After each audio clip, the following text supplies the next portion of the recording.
뉴스 신세계 오늘도 헬마우스 임경빈 작가와 함께합니다. 어서 오세요. 안녕하세요. 자 오늘 네. 굵직굵직한 뉴스들이 많은데요. 네, 뉴스들이 주로 근데 이제 김건희 여사와 관련된 그렇습니다. 굵직한 뉴스들이라서 예, 우선 네. 도이치모터스 항소심 물론 그렇습니다. 김건희 여사 건은 아니지만요. 네. 밀접한 관련을 가질 수밖에 없는 추석 앞두고 사실 가장 좀 주목을 많이 받은 뭐 법원 판단 중에 하나일 것 같습니다. 예. 도이치모터스 주가 조작 사건 그 공범들의 항소심 예. 그 선고 공판이 오늘 열렸는데 그 이제 도이치모터스 주가 조작 사건에서 100억 원대의 돈을 댄 혐의, 예. 전주 혐의로 이제 손모 씨라는 사람이 이제 이번에 기소가 이루어졌었는데요. 예. 재판 결과 유죄가 이제 나왔습니다. 그래서 손모 씨의 이제 주가 조작 방조 행위를 법원이 예. 인정을 해서 징역 6개월에 집행유예 1년을 선고를 했고요. 뭐 1심에서는 이 사람이 이제 무죄였거든요. 예. 그 당시에는 주가 조작 혐의에 가담을 한 공동 정범, 그러니까 공범 혐의로 기소가 됐었는데 이번 2심에서는 내용을 좀 바꿔서 예. 주가 조작에 직접 가담한 건 아니지만 사실상 이 도와주는 일종의 이제 방조로 이제 했다. 그래서 이제 방조 혐의를 재판부가 인정을 했습니다. 이번에 이렇게 이제 혐의가 인정이 되게 되면 문제가 뭐냐면 이제 손모 씨 뭐 개인의 문제에 그치는 게 아니라 유사한 역할을 한 걸로 의심을 받고 있는 예. 김건희 여사에 대해서도 검찰이 같은 혐의, 그러니까 주가 조작 방조 혐의를 적용할 수도 있다. 예. 그리고 그렇게 되면 역시 마찬가지로 이제 비슷한 정황들이 많기 때문에 유죄 판결이 나올 가능성이 높아지는 셈인데요. 뭐 이런 부분들에 대해서 뭐 단순히 김건희 여사 개인의 문제뿐만 아니라 정권의 운명과도 이제 함께 가져갈 수 있는 상당히 좀 중요한 어떤 판결이 나온 게 아닌가 뭐 이렇게 좀 보여집니다. 예, 이게 1심, 2심이 결국 달랐는데요. 뭐냐면 재판부가 방조 혐의를 강조한 거죠. 그렇습니다. 예. 그러니까 원래 검찰에서는 적용하지 않았던 혐의를 그 재판부에서 넣으라 그런 건가요, 이게? 검찰에서는 뭐 이 주가 조작 그 주범들하고 이 같이 공모한 공범이었다라고 이제 1심에서는 봤었는데 예. 재판이 진행되는 도중에 뭐 재판부에서 이제 그런 그 일종의 이제 권고를 했던 것 같더라고요. 이제 예. 공소장을 좀 변경해서 방조 혐의로 적용하는 게 어떻겠느냐라고 했고 실제로 이제 검찰이 공소장 변경을 해서요. 예. 방조 혐의를 적용을 했습니다. 이게 보니까 예. 재판부에서 이 판단한 내용은 손모 씨가 김 씨의 요청, 그러니까 주포 중에 한 명, 주가 조작의 이제 주포 중에 한 명인데 김 씨의 요청을 받아서 도이치모터스 주가를 매수하거나 뭐 김기현의 이제 시세 조정 행위를 용이하게 하는, 그러니까 쉽게 하는 일을 했다, 도와주는 일을 했다. 미필적으로나마 시세 조정 사실을 알면서도 대출받은 자금 등으로 뭐 여러 계좌를 이제 이용해서 주식 주문을 했고 또 주식을 매도하지 말라고 하는 뭐 주포 김모 씨의 요청을 일부 수락을 해가지고 예. 그러면 이제 100억대의 이제 막대한 자금이 주가를 받치는 그런 형태, 그러니까 하락을 방지하는 그런 형태의 이제 운용이 돼버렸다. 그러다 보니까 결국 시세 조정 행위를 쉽게 할 수 있도록 방조한 거 아니냐. 예. 뭐 이거를 이제 재판부에서 인정을 한 겁니다. 알면서 놔뒀다 이 얘기죠, 방조했다는 거. 그렇습니다. 사실상 뭐 놔두면서 도와준 셈이 됐다. 뭐 이런 얘기입니다. 놔둬서 이익도 봤다, 뭐 이런 얘기까지도 연결될 수 있고요, 보니까. 물론 이제 손모 씨 같은 경우는 이 주가 조작 행위에서 큰 돈을 벌지는 못했고 이제 한 1억 원 정도 오히려 손해를 본 걸로 예. 이제 알려졌습니다. 그런 상황으로 이제 따져 보자면 20억 원 정도 이익을 본 걸로 재판부가 이 판결문에 써놨던 김건희 여사 모녀의 경우에는 이보다도 어떻게 보면 죄질이 더 나쁠 수도 있다. 재판으로 갈 경우에. 예. 뭐 이런 부분들을 좀 같이 고려해봐야 될 것 같습니다. 아까 잠깐 설명했지만 김건희 여사의 보도된 바에 따르는 김건희 여사의 어떤 혐의는 네. 이거랑 굉장히 유사한 양상을 끼친다는 것 때문에 굉장히 주목을 받은 거죠, 오늘 이유가. 그렇습니다. 네. 예. 자, 그러면 변호사 연결해서 한번 자세한 내용을 다시 한번 좀 여쭤보겠습니다. 양지열 변호사 연결돼 있습니까? 안녕하십니까? 네, 안녕하세요. 예, 아까 잠깐 앞에서 임경빈 작가가 설명했지만요. 네. 1심에서 무죄였다가 항소심에서 유죄로 뒤집혔습니다. 어떤 의미인가요? 일단 1심과 항소심 아까 뭐 임경진 작가 잘 설명을 했는데요. 예. 그런 겁니다. 1심에서는 이 주가 조작을 이 손모 씨라는 전주도 같이 했다. 같이 주가 조작을 했다라는 걸로만 기소를 했던 겁니다. 예. 그런데 재판부가 보니까 이게 같이 했다라고 보는 정도는 좀 부족해 보인다, 증거가. 예. 다만 뭔가 주가 조작이 있다는 걸 알면서도 그 주가 조작을 하려면 예. 결국에는 여러 가지 방법들이 있겠지만은 뭐 주가의 거짓말로 허위 사실을 뭐 공표할 수도 있고 아니면 거래가 굉장히 활발하게 이루어지는 것처럼 자기들끼리 사고 팔고 하면서 이 활발한 거래로 인해서 주식이 주가가 올랐다 이런 걸 할 수도 있지 않습니까? 예. 근데 그런 걸 하려면 계좌가 필요하잖아요. 예. 그렇죠. 주가 조작하는 사람들이 그걸 다 갖고 있지 않으니까 이 손실한 사람들이 바로 그 계좌를 4개 정도를 이 주가 조작하는데 이거를 뭐 맡겼던 거거든요. 예. 그래서 재판부 보기에 이런 상황에 비춰봤을 때 주가 조작을 적어도 같이는 안 했더라도 도와준 건 맞는 것 같다라고 예. 1심 재판에서 무죄를 하면서 그러면 이거 방조로라도 적용을 해야 되는 거 아니냐라고 했던 겁니다. 그래서 이제 검찰에서 예. 2심에서 올라가면서 여전히 이 주가 조작 공동 정범 같이 한 것도 맞다. 하지만 만약에 그게 아니면 방조 도와준 거라도 한번 살펴봐 달라라고 재판부의 공소장을 바꾼 겁니다. 예.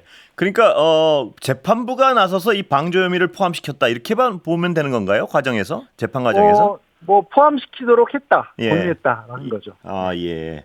그 부분이 그만큼 심각하다고 본 것이겠죠 재판부는. 왜냐하면 너무 큰 액수가 예. 말씀하신 것처럼 100억 원 가량이 동원이 됐는데 이게 그냥 무죄라고 하기에는 이 죄질이 별로 좋지 않다라고 본 거죠. 물론 뭐 앞서서 얘기 나왔지만 이 손실한 사람은 실제로는 손해만 봤습니다. 예. 그 부분은 이제 계속해서 재판 과정에서 다퉜다고 하는데요. 손해는 손해고 이게 실제 손해는 누가 봤을까요? 그렇게 주가 조작을 했을 경우에는 예. 이른바 같이 따라가서 투자를 했던 개미라고 하는 일반 투자가들의 손해를 진짜로 본 거잖아요. 예. 당신이 실제로 거기서 뭐 손해를 본 거는 큰 문제가 아니다. 주가 조작의 실제 피해자들은 따로 있다가 되는 거죠. 예. 앞서 약간 설명했지만 이 손모 씨의 유무죄에 관심이 굉장히 많이 갈 수밖에 없었던 이유가요. 손 씨가 그 김건희 여사와 가장 유사한 행위를 했기 때문에 그런 거 아닌가요? 어떻습니까? 네, 맞습니다. 이제 손 씨가 자기 배우자 계좌까지 포함해서 4개의 계좌를 동원해서 주가 조작을 도와줬다라고 판결이 나왔는데 김건희 여사 같은 경우는 1심 재판 과정에서 끊임없이 김건희 여사의 계좌가 동원됐다는 것들이 언급이 됐었거든요. 3개의 계좌가 동원이 됐고요. 이른바 통정거래라든가 이런 거래의 실제 횟수를 따지면 한 100여 차례 정도가 이 주가 조작 전체 과정에서 일어났다고 합니다. 그런데 그중에 48건이 김건희 여사 계좌가 예. 포함이 됐던 거예요. 그러니까 오히려 어떻게 보면 훨씬 더 심각한 상황이고 그리고 말씀 나눴던 것처럼 김건희 여사 계좌는 또 이익을 받습니다. 예. 한 22억 원 20억 정도가 넘죠. 예. 예. 그러다 보니까 이 구조로 봤었을 때 말씀드린 것처럼 이게 뭐 무조건 이 그 계좌를 제공을 했다고 다 처벌받는 건 아니지만 뭔가 주가 조작이 있다는 걸 알면서 그리고 내가 이렇게 계좌를 줬을 경우에 이게 도움을 줄 수 있다는 걸 알면서 이 제공을 했을 경우에 방조가 될 수 있거든요. 예. 근데 이렇게 많은 어떤 거래가 이루어졌다고 한다라면 그리고 그중에 일부는 직접적으로 거래를 했던 것으로 예. 또 보인다라면 방조가 될 가능성이 있다 이렇게 볼 수 있는 거죠. 자, 이번 판결이 김건희 여사 수사에는 어떤 영향을 미칠까요? 김건희 여사 수사가 지금 어떻게 이루어지고 있는지 우리가 알 수가 없습니다. 예. 검찰에서는 법에 따라서 정상적으로 수사를 하고 있다라고 하는데 예. 뭐 소환 조사가 있었던 것도 아니고 뭐 나오는 게 없지 않습니까? 예. 그래서 이렇게 미루었던 수사라고 볼 수도 있는데 바깥에서 보는 입장에서는 예. 더 이상은 그렇게 미룰 수가 없는 어떤 식으로라든지 뭐 결단을 내려야 되고요. 또 이게 이제 현재 공범으로 기소가 되진 않았지만 사실은 방조라는 건 실제로 공범이라는 거잖아요. 예. 근데 공범에 대해서 기소가 이루어졌고 재판에서 유죄가 있기 때문에 공소시효가 의미가 없어졌어요. 아, 그래요. 예. 예. 그러니까 이제 김건희 여사에 대해서는 더 이상 검찰 입장에서도 뭔가는 결단을 해야 될 시점이 된 거죠. 예. 오늘 말씀 여기까지 듣겠습니다. 감사합니다. 네, 고맙습니다. 들으셨지만요. 네. 참 큰 뉴스입니다. 이거는 보니까 왜냐하면 네. 김건희 여사의 도이치모터스 관련 주가 조작 혐의는 지금 몇 년째 지금 양 변호사 말씀하셨지만 어떻게 진전이 되는지조차 그렇습니다. 모르고 있는 상황에서 네. 이런 판결이 나왔으니까 앞으로 검찰도 마냥 미루고 가만히 있을 수는 없게 돼 있는 상황 같습니다. 그렇습니다. 보니까. 뭐 물론 이제 양 변호사님도 예. 설명을 잘 해주셨습니다만은 뭐 법조계의 이제 소위 이제 전문가분들의 이야기를 들어보면 손모 씨 사례가 이제 상당히 중요한 참고 사례이긴 하지만 예. 뭐 김건희 여사나 이제 최은순 씨의 사례의 경우에는 다른 전주들하고도 또 격이 다르다. 예. 뭐 이런 평가를 좀 많이 합니다. 특히 이제 통정매매라고 예. 하죠. 이제 주가 조작 세력이 직접 동원을 해서 그렇습니다. 계좌 운용을 하는 경우, 혹은 여기서 이제 팔면 저기서 받고 뭐 이런 그렇습니다. 거요. 서로 이제 예. 주고받으면서 주가를 띄우는 방식으로 운용을 할 때 그 통정매매에 동원된 계좌의 개수가 뭐 김건희 여사 모녀의 계좌가 이제 상당히 많았었고요. 예. 1차 주가 조작과 2차 주가 조작에 모두 동원된 경우는 이제 유일한 사례였고 예. 손모 씨 같은 경우는 이제 유죄 판결을 받은 손모 씨 같은 경우도 통정매매 사례로 계좌가 포함되어 있었던 건 아니거든요. 예. 뭐 그럼에도 불구하고 유죄 판단을 받은 거기 때문에 뭐 김건희 여사 같은 경우는 검찰이 어떤 판단을 하든지 뭐 이게 그냥 넘어갈 수 있는 예. 상황은 아니다. 그리고 이제 오늘 판결이 이제 그걸 다시 한번 확인시켜 준 거다. 뭐 이렇게 좀 예. 봐야 될 것 같습니다. 그러니까 손 씨와 가장 유사한 행위를 한 것이 김건희 여사의 혐의인데 그렇습니다. 김건희 여사의 혐의는 훨씬 더 구체적이고 그 예를 들어 그 혐의가 드러난다면 네네. 죄질은 더 안 좋을 수도 있다 이 얘기죠. 그러니까 그렇습니다. 오늘 유죄 판결을 받은 사람보다도 오히려 더 구체성이라든지 행위의 양태라든지 이런 게 더 이제 문제적일 수 있다. 뭐 이런 예. 말씀이죠. 예. 그리고요. 오늘 또 관련된 게 네. 대통령실 이전 관련해서 감사원 감사 결과도 이거 상당히 어떤 문제의 여지가 있습니다. 보니까. 그렇습니다. 예. 대통령실 이전 문제 그리고 이제 한남동 관저로의 이전 문제 이 중간 과정에서 이 공사 업체들이 좀 공교롭다라는 얘기로 이제 시작이 된 겁니다. 예. 감사원에 이제 국민감사 청구가 이루어졌던 사안에 대해서 감사원이 7번에 걸친 감사 연장 그리고 1년 8개월에 걸친 기간 끝에 이제 오늘 최종적으로 감사 결과 보고서를 공개를 했는데 예. 내용을 봤더니 이게 과연 1년 8개월 만에 내놓은 감사 결과 보고서의 결론이라고 할 수 있을까? 예. 이런 비판들이 좀 많습니다. 왜냐하면 애초에 이 감사가 시작된 이유, 그러니까 김건희 여사와 매우 관계가 깊은 걸로 알려진 21g이라는 업체, 예. 이 업체가 대통령 관저를 무계약 상태에서 공사를 진행을 하고 그리고 무자격 업체한테 하도급을 주고 이런 예. 어떤 불법 행위를 저질렀다는 게 감사 결과 보고서를 통해서 이제 확인이 됐고요. 예. 공사 전체 과정을 이 21g이라는 업체가 주도한 걸로 역시 확인이 됐습니다. 예. 그런데도 불구하고 결과적으로 이 사안 관련해 가지고 처벌을 받는 사람은 감사 결과 보고서상으로는 거의 없다. 예. 대통령실, 대통령 비서실 그리고 이 주무부처라고 할 수 있는 행정안전부에 대해서는 주의 조치로 이제 끝났습니다. 예. 그러면 이거는 이제 수사 의뢰가 된 게 아니기 때문에 관련자들은 이제 거의 이제 법의 어떤 심판을 이제 피해 가게 되는 징계 조치도 거의 받지 않게 되는 거의 유일한 사례 중에 하나가 이제 경호처 직원 중에 한 명만 일종의 이제 개인 비리로 자기가 아는 업체한테 이제 예. 불법적으로 이제 그 업체 알선을 했던 걸로 이제 문제가 돼서 예. 그 경우는 이미 이제 지난해 10월에 수사 의뢰가 된 상황이고요. 예. 나머지 사안들에 대해서는 문제가 있다, 불법적이다라고 밝혀냈음에도 불구하고 주의 조치로 이제 마무리가 됐습니다. 근데 이제 구체적인 내용을 좀 뜯어보면은 이 21g이라는 업체는 김건희 여사가 대표이사를 맡았던 코바나 컨텐츠의 전시를 여러 차례 후원했던 업체 중에 한 곳으로 꼽히고요. 그런데 이 21g이 2022년 5월 25일에 조달청에 관저공사 입찰이 나오고 나서 예.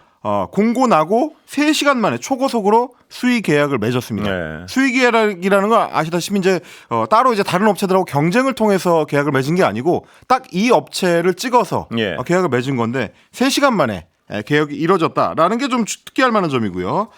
그리고 이제 계약 체결 전인 5월 12일에 이미 대통령 비서실에 견적서를 제출을 한 걸로 확인이 됐습니다. 계약이 계약도 아직 안 됐는데 체결하기 전에 견적서부터가 줬다고요? 네, 견적서가 이미 나왔고요. 계약 역시 마찬가지로 계약 체결 전인 5월 15일에 공사가 시작이 됐다.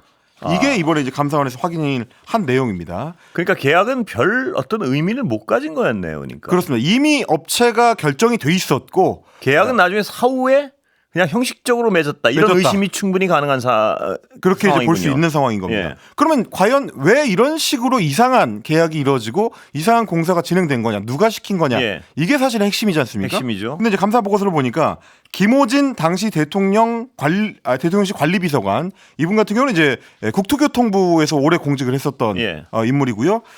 그리고 이제 뭐 이전에 야권에서 문제 제기를 했었던 양평 고속도로 문제에서도 주요한 인물로 거론이 됐었던 그래요? 국토부 예. 차관 출신이기도 합니다.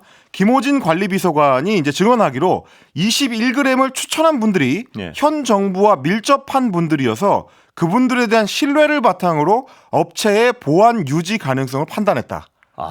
라고 증언을 했습니다. 그러니까 보안 유지가 잘 될 것 같아서 이 업체를 선정했다는 건데 이유는 무엇이냐? 정부와 밀접한 사람들이 추천을 했다. 예. 그러면 그 정부와 밀접한 사람들이 누굴까? 누구냐? 그건 중요하겠죠. 보고서 안에는 없습니다. 그게 왜 없냐면 저 잠깐 기사를 살펴보니까요. 관련 직원들이 기억이 안 나서 지금 찾질 못했다는 증언이 그렇습니다. 나오는 당연히 감사원에서도 물어봤겠죠. 아니 그럼 누구냐? 누가 구체적으로 21g을 추천했냐? 물어봤더니 김호진 비서관은 정확히 기억나지 않는다. 라고 답변했습니다. 그럼 기억나지 않는다면 감사원은 네 알겠습니다 하고 끝낸 거 아니에요 지금? 그렇습니다. 아, 저는 뭐 사실 참 이 부분이 좀 이해가 안 가긴 하는데요. 불법적으로 이 정도 불법적인 상황이 적발됐는데 네. 누구 추천 때문에 도대체 이런 불법적인 상황이 일어났느냐? 그걸 물으니까 기억이 안 난다니까 네. 그러니까 사실상 근데 이 맥락만 보면 특정이 안 됐을 뿐이지 예. 김건희 여사와 21g이 밀접한 관련이 있다. 예. 그리고 현 정부와 밀접한 관련이 있는 사람들이 21g을 추천했다. 그럼 사실상 거의 동일 인물 아닙니까?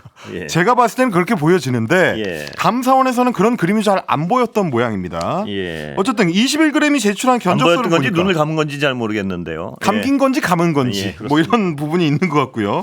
자, 대통령실 관계자가 이 문제가 뭐냐면 이 증축 공사가 포함되어 있는 이 작업이었기 때문에 인테리어만 하는 게 아니고 증축을 하는 거기 때문에 예. 증축을 하려면 실내 건축업만 갖고 있는 21g은 공사를 못 합니다. 예. 이거는 이제 그 구조를 바꾸는 구조 공사가 들어가야 되는 거라서 이걸 하려면 건축사 면허를 갖고 있어야 되거든요. 예. 근데 21g은 그게 없었고요. 그러면 이 공사를 수행할 수 없는 업체인 거죠. 그럼 어떻게 했느냐? 공사를 수행할 수 없는 업체를 계약을 했군요. 이미 한 거죠. 예. 그럼 이제 어떻게 했느냐? 종합건축업 면허, 그러니까 이걸 증축공사 할 수 있는 면허를 갖고 있는 업체를 섭외해 달라라고 대통령실 관계자가 21g에 요청을 하고요. 예. 그러고 나서 21g이 5월 말쯤에 평소 알고 지내던 B 업체한테 이 일을 맡기게 됩니다. 예. 그런데 이 B 업체는 어디에 있는 회사냐? 제주도에 회사가 있습니다. 예. 그래서 자기가 직접 하기가 어렵다. 그래서 다시 이제 자기의 형이 운영하는 A 업체에 증축공사 하도급을 줍니다. 예. 그렇게 해서 공사를 하게 되는데 문제는 또 뭐냐? 이 A 업체라는 형이 운영하는 A 업체는 또 종합건축업 면허가 없습니다. 그러니까 엉망이군요, 정말. 예. 제가 봤을 때는 이게 지금 말이 되는 상황인가 싶은데 증축공사를 할 수 없는 업체한테 계약을 한 다음에 증축 할 수 없네요? 그러면 하도급을 면허가 줘요. 있는 데다가 하도급을 주세요. 예. 그 하도급 업체를 섭외를 했는데 그 업체가 직접 공사를 안 하고 다른 업체한테 다시 하도급을 줬는데 그 업체는 또 면허가 없습니다. 이게 지금 대통령실의 대통령이 머무는 관저를 공사를 하는 업체 선정 과정에 발생할 수 있는 일인가? 예. 저는 이따 좀 이 이해가 안 워낙 되거든요. 이거 말고도 아까 잠깐 했지만 뭐 경호처 직원 중에 하나는 뒷돈을 받기도 했고요. 네, 그렇습니다. 정말 어떤 신문의 표현인데 대통령실 이전과 관련된 비리 종합판이다.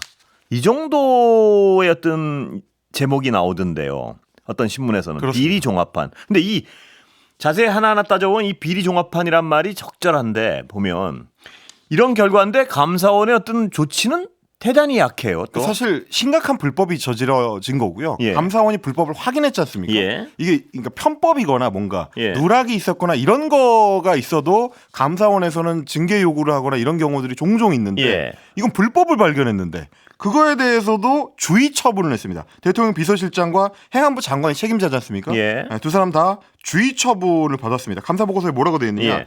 당시 보안을 유지하면서 공사 계약을 시급히 체결해야 될 필요성이 인정된다면 그 아래 이제 비서실이나 행안부의 계약 방식과 계약 체결 전에 공사 착수하는 등의 이제 어떤 불가피성을 인정할 수 있는 여지가 있다. 그러니까 공사가 워낙 급했기 때문에. 정말 이해하기 힘든 부분이 많군요. 예. 그런데 그렇게 급했다고 하는 공사가 8월 16일 이전에 사실상 마무리가 됐거든요. 이제 예. 8월 달에 이미 끝났습니다. 그런데 실제로 윤석열 대통령 부부가 이 관저에 입주한 거는 아시다시피 이제 11월입니다. 예. 그러면 뭘 그렇게 급하게 공사를 해야 했느냐? 불법을 감수하면서까지 급하게 할 필요가 있었느냐? 어차피 입주는 11월에 할 거였는데 라는 생각이 좀 들 수밖에 없는 거죠. 그리고 어떤 연정부 들어서 이런 질문을 자주 하게 되는데 이 정도가 주의 조치면 어떤 행정부서가 굉장히 무슨 짓을 해도 이거보다 더 중요한 벌을 줄 수 있겠습니까? 이 정도 엉망인데 주의 조치인데. 그렇습니다. 마지막으로 또 한 가지 이번 감사 보고서에 확인된 거는요. 준공 검사를 막상 하지도 않아 놓고 준공 검사 했다고 서명을 한 게 확인이 됐고 도면, 그러니까 증축 공사를 하려면 도면이 필요하지 않습니까? 그 도면을 확인하려고 했는데 도면은 폐기됐다라고 감사원에 답변했다고 그런데 합니다. 예, 일단 시간이 다 돼가는 것 같아서요. 네. 예, 이따 하프 타임에 좀 더 관계자 연결해 가지고 자세히 알아보겠습니다. 오늘 김경민 작가 고생했습니다. 고맙습니다.